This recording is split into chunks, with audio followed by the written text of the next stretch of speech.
Welcome back. I hope you're doing great. Let us continue our journey in learning different types of join. As a part of this lecture, we'll understand left semi-join, left anti-join. In a way, left semi-join and left anti-join are bit different from other joins. How are they different? Usually, if you have seen, whenever we join, we'll have left data frame and we'll have right data frame. And the records are matched from left to right. The resultant data frame will have the records from the left data frame and right data frame. But in case of left semi-join, they do not actually include any values from the right data frame. That's the difference.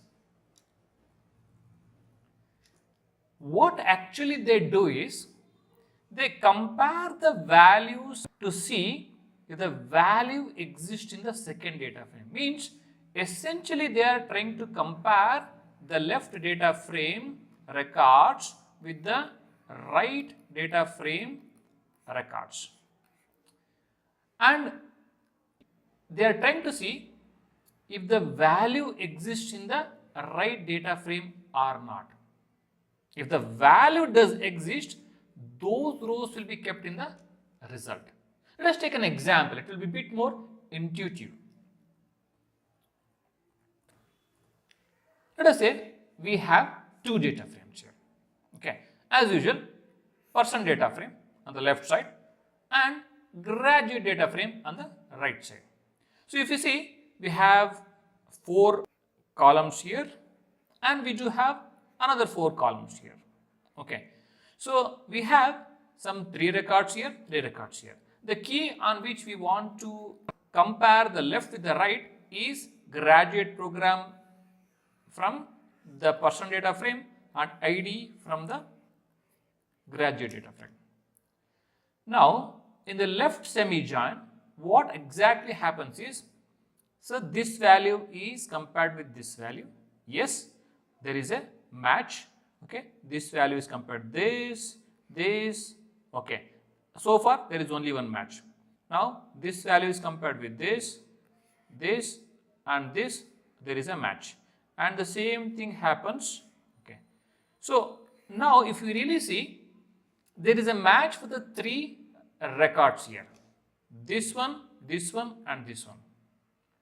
Instead of combining the results matching records of person data frame with the graduate data frame, what they do is only the matching records, this,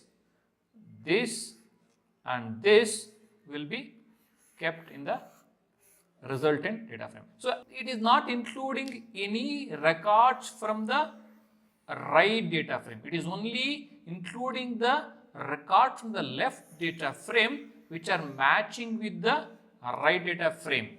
That's it. How do we really use the left semi-joins? Very simple.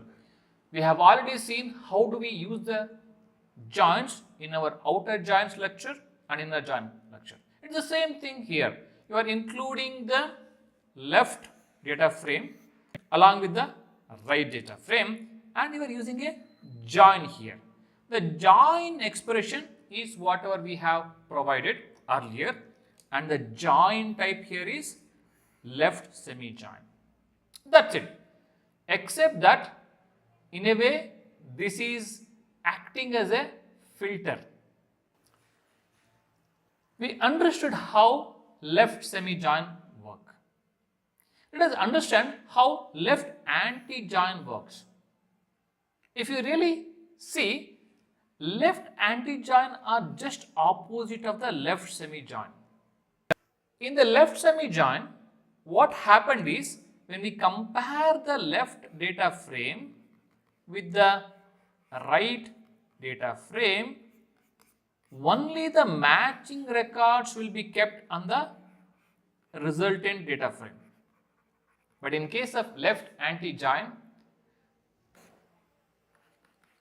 only the records which are not matching are kept in the resultant data frame. How do you go about running the left anti-join? It's very simple, the same as that of left semi-join.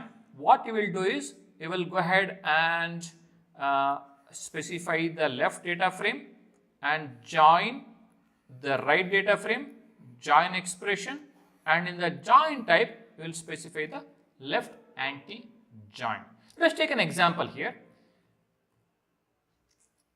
In this example, we have graduate data frame as a left data frame and person data frame as a right data frame. If you see here, this guy is matching, this guy is matching, but this guy doesn't have any matching records on the right data frame. So the resultant data frame will have only this record. Isn't it handy? We may face many situations where we got to use left semi-join and left anti-join for filtering of the records by comparing the two data frames. Wonderful. Thank you.